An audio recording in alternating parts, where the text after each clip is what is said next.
নজর রাখবো অন্যান্য খবরে। শুভেন্দুগড়ে খাতা খুলতে পারল না BJP. Kanthi agriculture and rural development ব্যাংকের ভোটে জয়ী তৃণমূল কংগ্রেস। ৭৮টি আসনেই জয়লাভ তৃণমূলের। শুভেন্দুগড়ে খাতা খুলতে পারল না বিজেপি, ৭৮টি আসনে জয়লাভ তৃণমূল কংগ্রেসের। Kanthi agriculture and rural development ব্যাংকের ভোটে জয়ী তৃণমূল কংগ্রেস। শুভেন্দুগড়ে খাতা খুলতে পারল না বিজেপি নেতৃত্ব। তবে এখনো পর্যন্ত বিজেপির তরফে এই হারের কোনো রকম কোনো স্পষ্টভাবে ব্যাখ্যা দেওয়া হয়নি। কাথিতে তৃণমূল কংগ্রেসের জয়লাভ, শুভেন্দুগড়ে জয়লাভ তৃণমূল কংগ্রেসের। Kanthi agriculture and rural development ব্যাংকের ভোটে জয়ী তৃণমূল কংগ্রেস। ৭৮টি আসনে জয়লাভ করল তৃণমূল কংগ্রেস।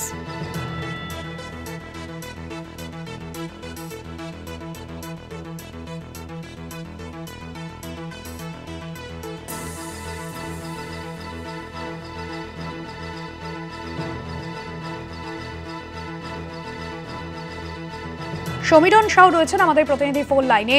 সমীরণ, এখনো পর্যন্ত তৃণমূলের তরফে যে জয়লাভ এবং পাশাপাশি বিজেপির যে বিজেপি নেতৃত্ব তারা কি বলছেন এই বিষয়ে?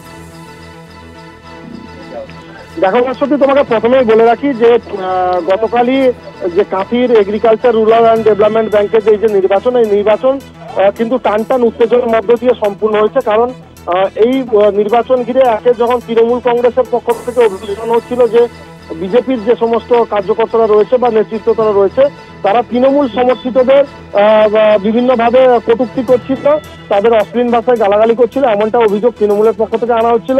অপরদিকে বিজেপির পক্ষ থেকে অভিযোগ ছিল যে তৃণমূল যারা নেতৃত্ব রয়েছে তারা বিজেপি কর্মীদের মাধ্যমে তাদের ভোটার স্লিপ ছাড়িয়ে নেওয়া সহ আরো একাধিক অভিযোগ আনছিল তারা কিন্তু তৃণমূলের বিরুদ্ধে।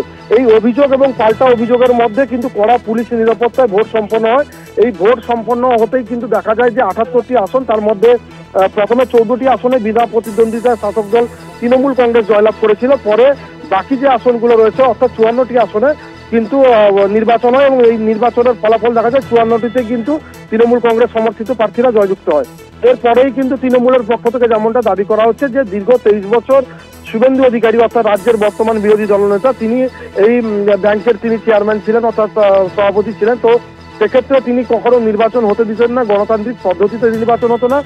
মানুষ এবারে স্বতঃস্ফূর্তভাবে গণতান্ত্রিক পদ্ধতিতে নিজের ভোটটা নিজে দিতে পেরেছে, যে কারণে শাসক দল তৃণমূল কংগ্রেস অর্থাৎ রাজ্যের যে মুখ্যমন্ত্রী মমতা বন্দ্যোপাধ্যায়ের উন্নয়ন, সেই উন্নয়নকে সামনে রেখে মানুষ তৃণমূল কংগ্রেসের প্রার্থীদের সমর্থন করেছে, এমনটাই তৃণমূল কংগ্রেসের পক্ষ থেকে দাবি করা হচ্ছে।